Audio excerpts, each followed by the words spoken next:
حاسدك تقتله بالنجاحات.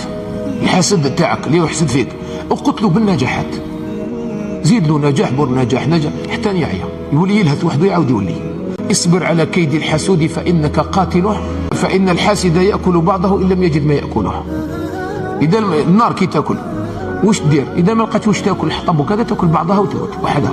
هكذا الحسود، الحسود هكذا دير له، خليه يصبر عليه فإنه يموت، وتغذيه كي تبدا ترد عليه وكذا تبدا تغذيه فيه، وكانك تمد له في الحطب يزيد يطلع، وتبعث له فلان قول له لا يزيد يطلع. خليك ومشي في طريق الله تبارك وتعالى. وإياك أن تحسد إنسان على نعمة أعطاها الله عز وجل له. والله غير من أعظم الخسارة في حياتك وفي أخلاقك إنما هو الحسد. دير في بالك باللي ما تغتابش حتى تحسد. كي تحسد إنسان تبدأ تغتاب فيه، وما تطيحش قدر الناس حتى تحسدهم، وما توشيش بالناس حتى تحسدهم، وما تديرش النميمة حتى تحسد. لأن النمام هو إنسان يحسد في علاقة جميلة بين اثنين، يشوف زوج ما شاء الله ولا جماعة ما شاء الله يدخل يفتتها ويفتكها. لماذا؟ لأنه يحسد هذاك المنظر هذاك. يقول العلماء قلب الحاسد قلب إبليس. الحاسد قلبه قلب إبليس، نسأل الله السلامة والعافية. كاين غيرة تقعد عند حدها البشرية في المرأة، عند حدها. انت يا عجوزة وليدك تزوج، انت جاتك الغيرة شغل تفكرت ايامات كنت صغيرة وكذا وعروسة جديدة وكذا ووليدك ويديها تعشى، جاتك غيرة شوية. هذيك الغيرة خليها في الحدود نتاعها، غير تتجاوزي حدود الله تولي حسادة.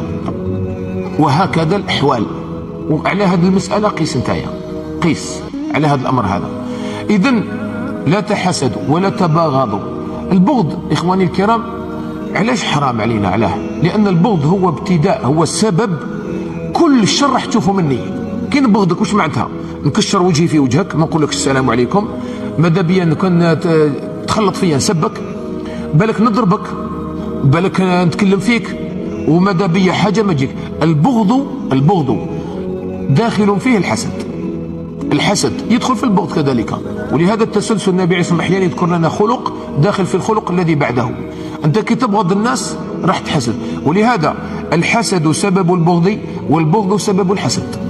هذا مهم لازم تفهمها، فهم متلازمان. ومنهم يجي الشر، هذاك الشر تلقى واحد يهضر فيك هذا ماهوش حاب لك الخير. أحيانا إنسان ما درت له والو، نتايا ما درت له والو ما درت له، يبغضك على حاسدك ماهوش حابك. والحسد هذا يجي من عدم الإخلاص. دوك الآن واحد أو يدير في الخير، على تحسدوا؟ انت ماذا بيك واحد يدير الخير للناس ولا لا؟ على تحسد واحد يدير في الخير؟ إنسان عالم يطيح عالم، تقدرش هذه ما تجيش في الراس. عالم أو يدير في الخير، كيفاش عالم واحد آخر يتكلم فيه يقول له ما تزيدوش تحضروا له ما تسمعولوش كذا ينحيا من الدنيا كاع؟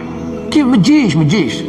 هذا عالم راهو على طريق تاع ربي سبحانه وتعالى، ماهوش إنسان فاسد. عالم ويدعي الناس إلى الخير. إذن الآن كاين أشياء في النفس تاع الإنسان تخلي الإنسان هذاك يبغض الإنسان الآخر.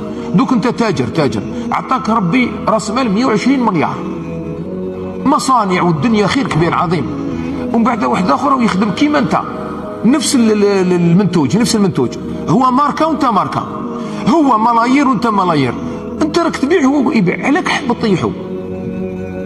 علاه تحب؟ حسد وبغض هذاك اللي انتشر فينا، هذا ينافي الإيمان أبدا، لأنه من أوثق عرى الإيمان الحب في الله. قال لنا النبي عليه الصلاة والسلام على سبيل الاشتراط لا تدخلوا الجنة حتى تحابوا.